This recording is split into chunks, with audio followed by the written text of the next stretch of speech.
I wanted to have the freedom to control that. You're able to build the patience and kind of the bravery to take on that challenge. I don't think the challenge comes to you for no reason. You have to be cool with rejection. You have to learn to let go. The definition of a successful business isn't only about growth or profit. It's also defined by how effectively you bounce back from setbacks. Welcome back, Kent Bain with 9 Business Group. We have Gus joining us today. Gus Chebli, we got right? Chebli, welcome. Most importantly, Gus, introduce yourself, your company, what you guys do, and what sets you apart from the competition. All right, so my name is Gus Chebli. I'm a licensed denturist in the province of Alberta. I initially started my journey as the owner, president of Smiles and Beyond Denture Clinic. After that, I expanded into opening a online directory called dentures.ca that serves the entire denture community. I'm also working on opening a second office location, a denture clinic as well. And I'm also starting up an advisory service for the denture community. Well, that sounds fun and challenging. You shared before we hit record that you've been at it for about 10 years. Why did you choose to be an entrepreneur versus going to work for a denture shop? What was nagging at you, or what was that feeling inside that said, I got to do my thing, got to do it my way? Yeah. So I got my license. I worked for someone for about 2 years, and I really liked how she ran her clinic, her practice, and her standards. And I honestly wanted to be the same way, and I had such a passion for doing my own thing. I am very family oriented, so I was thinking about my family, my parents at the time and stuff, and that I want to take care of them and my future children one day. I wasn't married at the time, but I was thinking that I would want to provide for them that I didn't really have growing up, right? So I just wanted to I wanted to break out of that shell.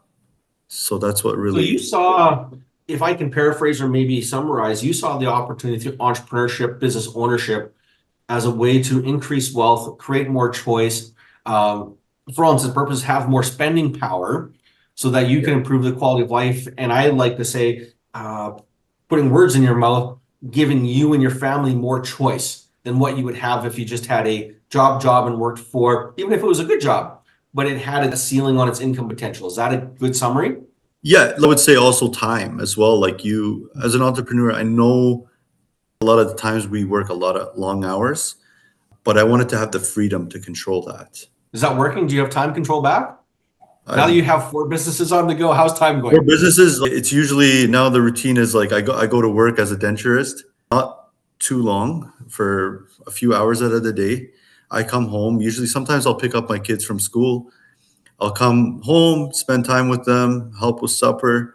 They go to bed, and then I get back to work on my other businesses. Hey, good for you. Okay, so you've created choice for yourself. That's amazing. That's a great lesson. Tell us about the first year in business. What did you experience? How did it feel? What was maybe some of the struggling points in that first 12, 24 months of going, what do you call it, Smiles and Beyond? Yes. So Smiles, like it was scary for sure. I had no idea what to expect. I had no idea if there was going to be a client that walked through the door the first day or the first month. But it was just like, you just can't control the unknowns. I did push a little. Like I remember I was going to nursing homes and stuff just to like be able to, pay the rent at the time. Yeah. I wasn't expecting to pay myself any sort of salary or anything the first year. But yeah, it was scary. But I feel like when you are challenged with something, you build the patience and kind of the bravery to take on that challenge. So I don't think the challenge comes to you for no reason. I think once you're put in it, I think you'll automatically build that bravery and that strength to tough it out. So persistence being a muscle we have to work every day. Yeah. Well, yeah, at the beginning, at the start, for sure. A client friend of mine put it once a couple years ago is, I got a PhD in business. What does the PhD stand for? He goes, pig-headed determination. And I think Ah, that could be said for all of us, is we need some of that stubbornness. So now when you look back and you kind of think about the 8, 9, 10 years in business, now starting multiple other businesses, what is the greatest lesson you've learned or the challenge you overcame? Is like, man, I wish I would have told young Gus this and got him to figure it out in year one versus say year 7 or year 8. I think the most important thing would have been to build connections with, just talk to everybody, talk to anybody you can possibly talk to. There's some people out there that honestly, they have very, very good advice to give, and listening to them and their experience will help you. It's basically free experience. Whereas if you don't do that, then you're just going to learn the hard way. So I wish I talked to more people at the beginning.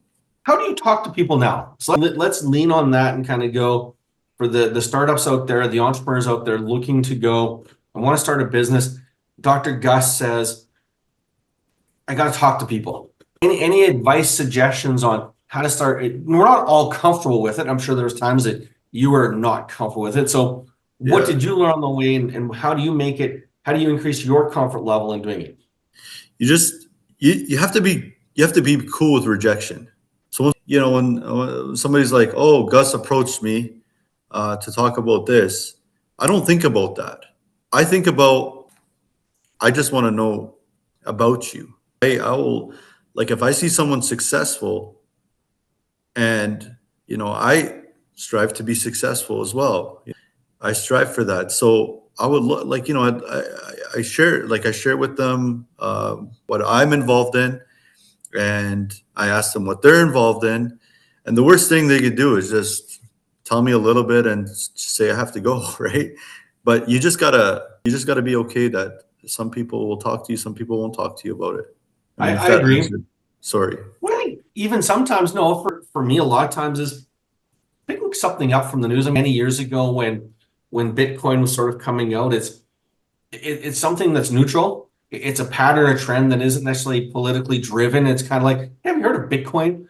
And then asking, finding something neutral that gets them talking and shares their opinion, I think very helpful too. And how about business? Do you like talking business, and do you find those conversations easy? Or how do you break the ice when you meet somebody that you perceive as successful?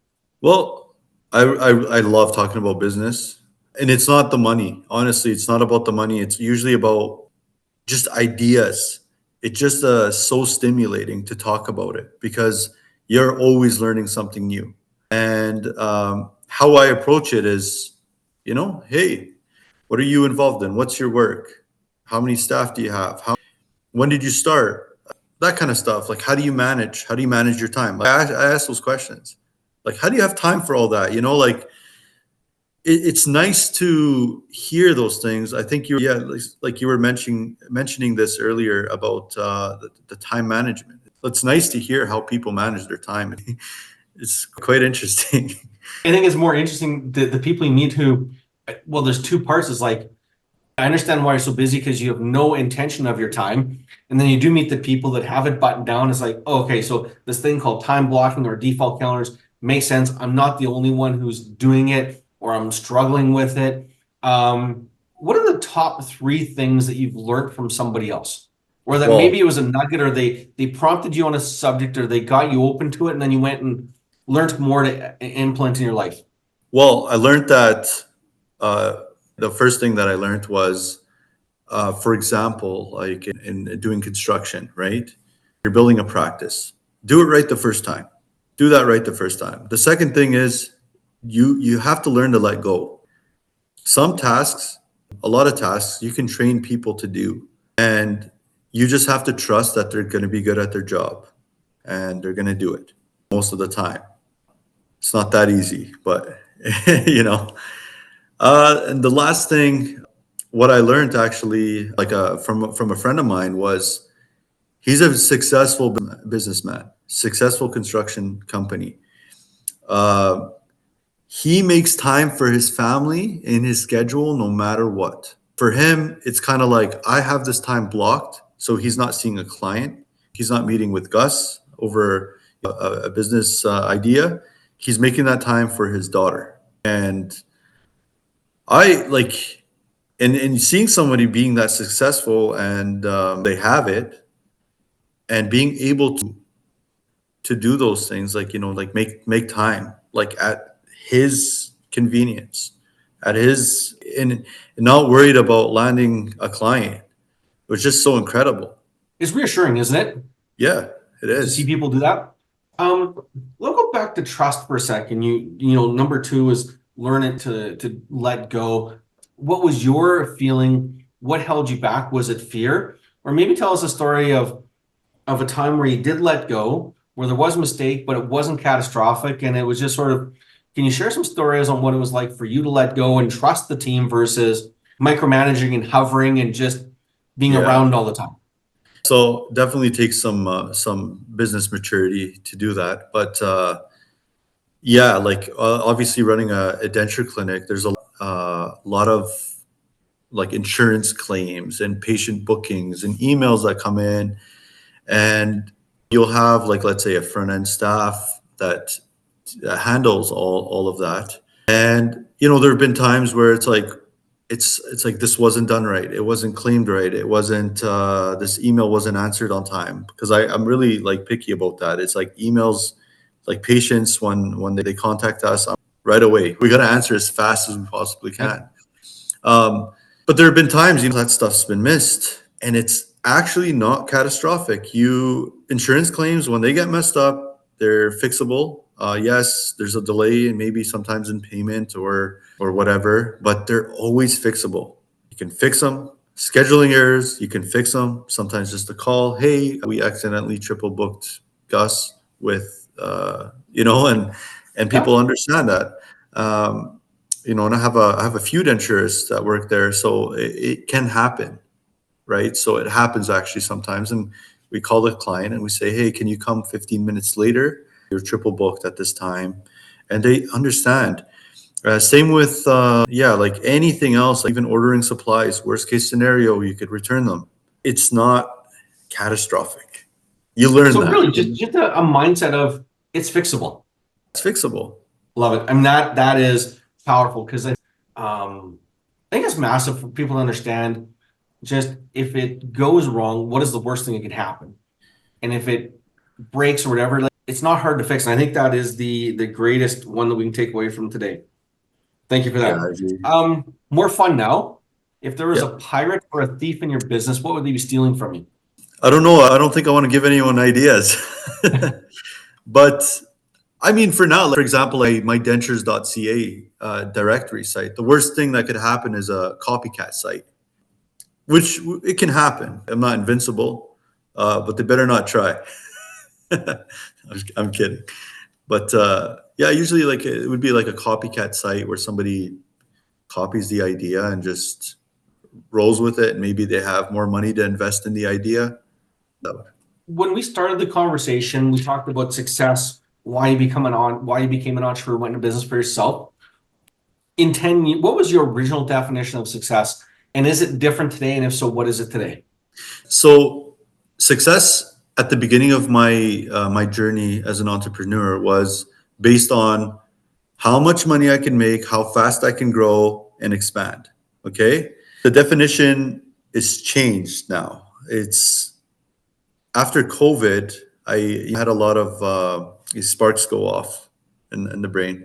And so in my opinion, anyways, the definition of a successful business isn't about growth or only about growth or profit. It's also defined by how effectively you bounce back from setbacks. So, sometimes your face is in the ground. How resilient are you?